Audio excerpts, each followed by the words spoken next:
अभी यहाँ से पांग है 150 किलोमीटर, उसके बाद सरचू और फिर मनाली। तो देखते हैं हम पहुँच पाते हैं या नहीं। और ये था वो होम स्टे जिसमें हमने नाइट स्टे किया था। तो चलिए मिलता हूँ आपसे बाइक पर। तो दोस्तों, जैसा कि आपको मालूम है, रात हम रुके थे कोई रुमस्ते गांव है, और अभी तांगलांगला है यहाँ से करीब 60 किलोमीटर। उसके बाद आएगा पांग, फिर सरचू और फिर मनाली। तो काफ़ी लंबा रूट है आज का। अब देखते हैं कहाँ तक पहुँचा जाता है। मैं अर्ली मॉर्निंग निकल गया हूँ, 6 बज गए हैं, और मैंने अलविदा कह दिया है अपने होम स्टे को जहाँ पे मैं रुका हुआ था। तो चलिए नज़ारे देखते हैं और मिलता हूँ आपसे आगे किसी खूबसूरत नज़ारे के साथ। और दोस्तों, सुबह सुबह के मौसम है, सामने पहाड़ हैं, ये सीधी रोड है बिल्कुल खाली, और ये छोटा सा गांव। कितना सुहावना दृश्य है, कितना बेहतरीन दृश्य है। और ऐसे ही नज़ारों के साथ हम चलेंगे आज मनाली की ओर। तो ये है DETT रूम से,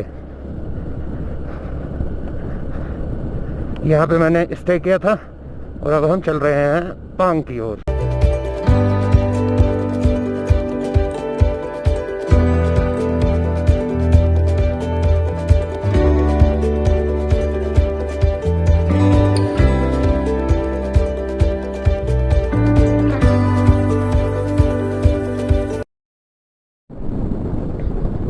और वहाँ सामने देखिए दोस्तों, कुछ लोगों ने वहाँ पे कैंपिंग की हुई है, नाइट कैंपिंग।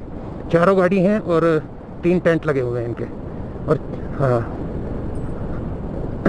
नहीं, 4 ही टेंट लगे हुए हैं और 4 ही गाड़ियाँ हैं। तो मनाली है 389, सरचू है 169। तो अच्छा है, बिल्कुल खुले में इन्होंने कैंपिंग की हुई है। तो दोस्तों, हम कर रहे हैं तांगलांगला की चढ़ाई, और अभी हमें चले हुए 10 मिनट नहीं हुई, और कल की तरह आज फिर बारिश शुरू हो गई है। छोटी छोटी बूंदें मेरे वाइजर से टकराने लगी हैं। और दोस्तों, यहाँ से मनाली है 384 और तांगलांगला है 20, और बारिश आने लगी है। तो अब मैं अपना थोड़ा रेनकोट वगैरह पहन लेता हूँ, क्योंकि दिखाई दे रहा है आज भी बारिश ही रहेगी। तो चलिए मिलता हूँ आपसे आगे। तो दोस्तों, हम पहुँच चुके हैं तांगलांगला पास, और पिछले 1 घंटे से भारी बर्फबारी हो रही है। ये देखिए आप मेरे ऊपर, ये देखिए।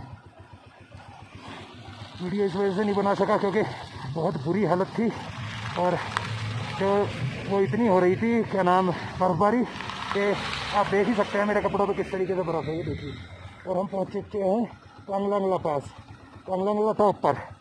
तो अब यहाँ मैं अकेला हूँ, यहाँ पर कोई नहीं है।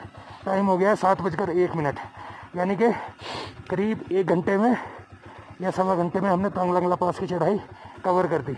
अब मैं थोड़ा कपड़े झाड़ता हूँ अपने, और बर्फबारी अभी भी हो रही है, और फिर निकलते हैं यहाँ से।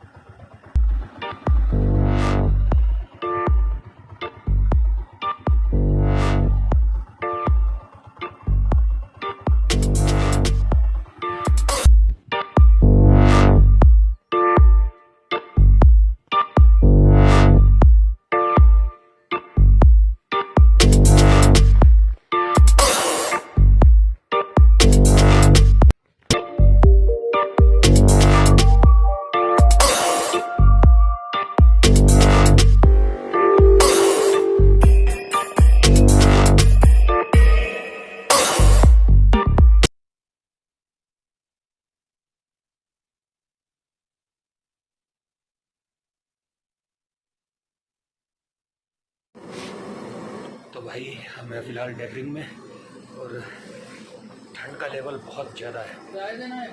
जब से मैंने राइड स्टार्ट की है, आज सबसे ज़्यादा ठंड है, और इतनी ज़्यादा ठंड है कि मैंने जैकेट के ऊपर जैकेट डाल दी है। तो अभी पी रहे हैं यहाँ पे बैठ के गर्म पानी, और निकलते हैं फिर यहाँ से, देखते हैं अभी कैसा रास्ता मिलता है।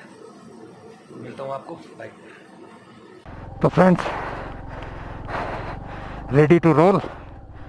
हम निकल चुके हैं डेबरिंग से। यहाँ पर एक चाय पी पहले आके, फिर एक मैगी खाई, उसके बाद गर्म पानी पिया, तब जाकर शरीर में कुछ गर्मी का एहसास हुआ है। और स्नो अभी भी यहाँ भी पड़ने लगी है। तो रास्ता आज पूरा ख़राब मिलने वाला है। अब देखते हैं कहाँ तक कैसे जाया जाएगा। जो भी होगा अपडेट आप लोगों को मिलता रहेगा। चलिए मैं निकलता हूँ डेबरिंग से, खींचता हूँ थोड़ी गाड़ी। आप बने रहिए वीडियो के साथ।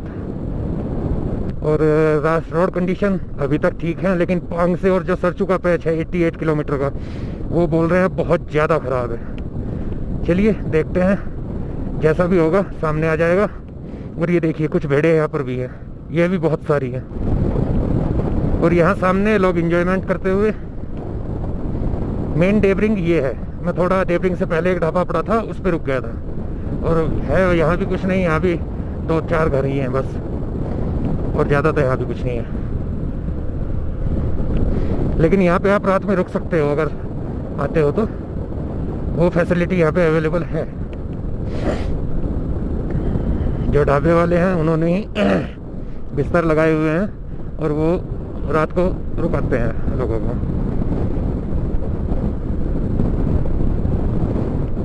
और यहाँ चारों तरफ भेड़ पालक हैं। ये देखिए मुझे करीब 8-10 ऐसे ऐसे तंबू मिल चुके हैं जो भेड़ पालकों के हैं, और इनके पास भेड़ें बहुत ज़्यादा मात्रा में हैं। बाकी सामने का नज़ारा अल्टीमेट है, रोड कंडीशन अल्टीमेट है अभी तक। पांग के बाद देखते हैं हमें क्या हालात मिलने वाले हैं। तो मिलता हूँ आपसे आगे।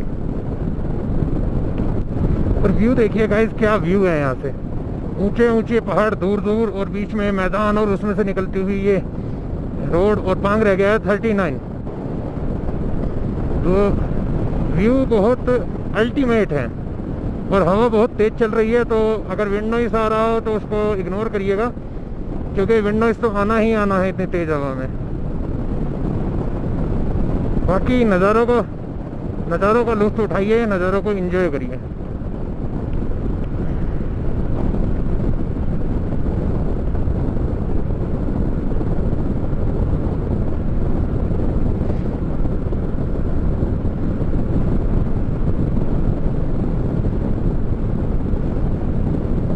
और ये देखिए साइकिल से जाते हुए 2 बंदे हैं, दोनों साइकिल से जा रहे हैं।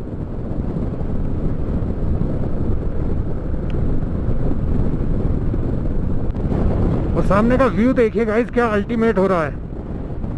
क्लाउड बिल्कुल नीचे है और बारिश की पूरी संभावना है। बाकी रोड्स एकदम अमेजिंग है। और फिर से स्नोफॉल शुरू हो गया है गाइस, ये देखिए फिर से स्नोफॉल शुरू हो गया। तो लगता नहीं है कि मौसम तो वैसा ही रहने वाला है। लगता नहीं है कि और ज़्यादा वीडियो में बना पाऊँगा, क्योंकि मुझे कैमरे को अंदर रखना पड़ेगा। मेरा कैमरा वाटरप्रूफ नहीं है। कोई बात नहीं यार, एडजस्ट कर लो। आप लोगों का प्यार अगर ऐसे ही मिलता रहा तो हम भी अच्छे वाला कैमरा लेंगे, जिसमें विंड नॉइस भी नहीं आएगा और वाटरप्रूफ भी फुल होगा। फिर कोई लम्हा नहीं छूटेगा, हर लम्हे को हम कैद करेंगे।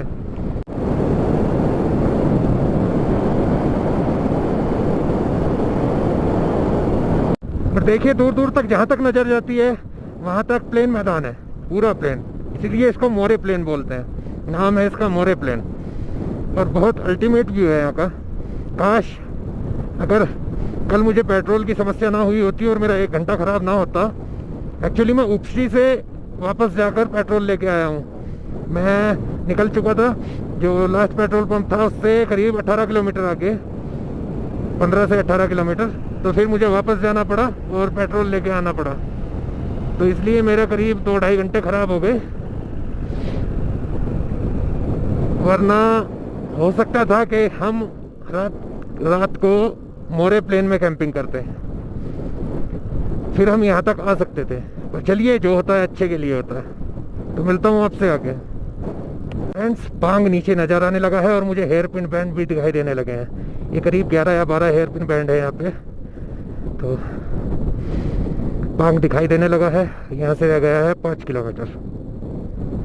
पांग में थोड़ा बाइक को रेस्ट देंगे, क्योंकि पांग से और सरचू तक का जो रास्ता है वो बहुत ज़्यादा ख़राब बता रहे हैं। बहुत ज़्यादा रास्ता है ही नहीं, बस खाली पत्थर है।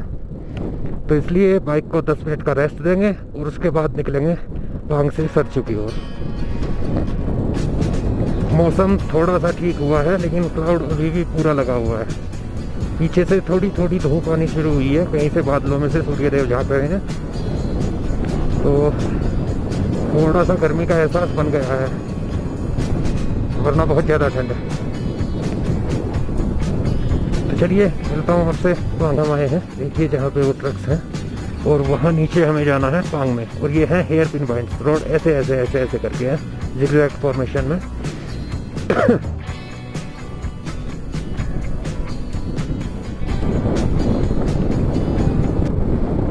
अब भाई साहब तांगलांगला की सर्दी ने ना बस पता नहीं क्या दिखा दिया। इतनी सर्दी, क्योंकि हम लोगों को आदत नहीं है ना, हम शहरों की भीड़ भाड़ में रहने वाले लोग। हमारे यहाँ तो सर्दी भी नाम की होती है।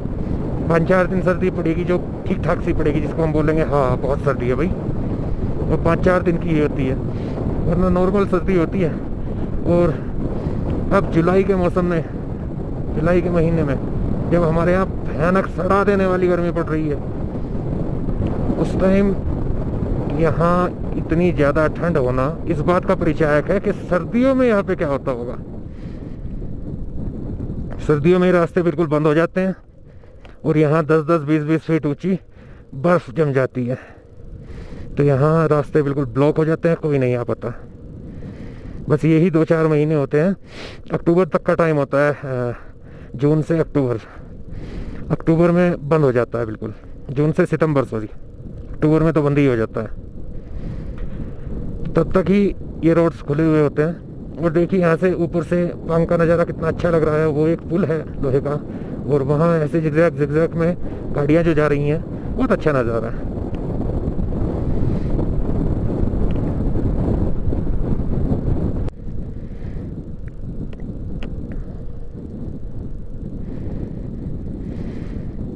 ओले ओले ओले ओले।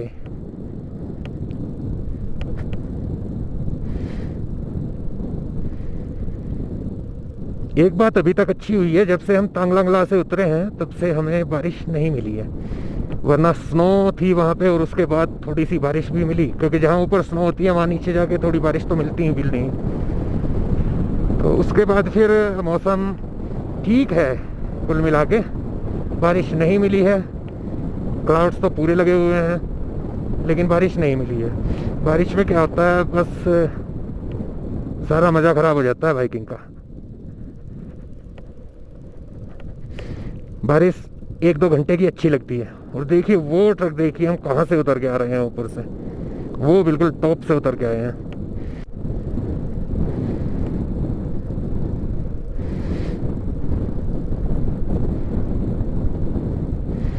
और यहाँ ऊपर से पांग का व्यू अल्टीमेट है बॉस, एकदम अल्टीमेट।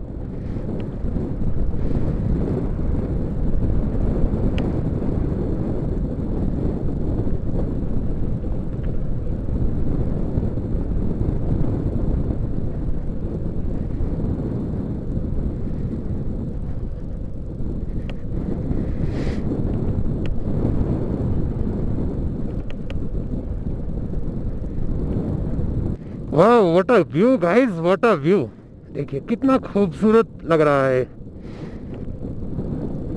बहुत अच्छा दृश्य है। और यहाँ पे आके ना पहाड़ भी बदल गए हैं, अब हल्के भूरे पहाड़ हो गए हैं। तो कदम कदम पे जो क्लाइमेट है वो चेंज होता रहता है, और यही तो खूबसूरती है। वरना अगर एक सा रहेगा सब कुछ तो कौन देखने आ रहा है। और ये है पांग की छोटी सी मार्केट, काफी गाड़ियां रुकी हुई हैं, काफी टूरिस्ट रुके हुए हैं यहाँ पे। लेकिन हमें यहाँ पे नहीं रुकना है। 15,280 फीट की ऊंचाई है पांग की, और सरचू रह गया है 75। तो अब हमें 75 किलोमीटर ऑफ रोड करना है। और ये देखिए ऑफ रोड की शुरुआत हो चुकी है, पांग निकलते ही एकदम आ गया है ऑफ रोड। तो अब हम यहाँ पर रुकेंगे।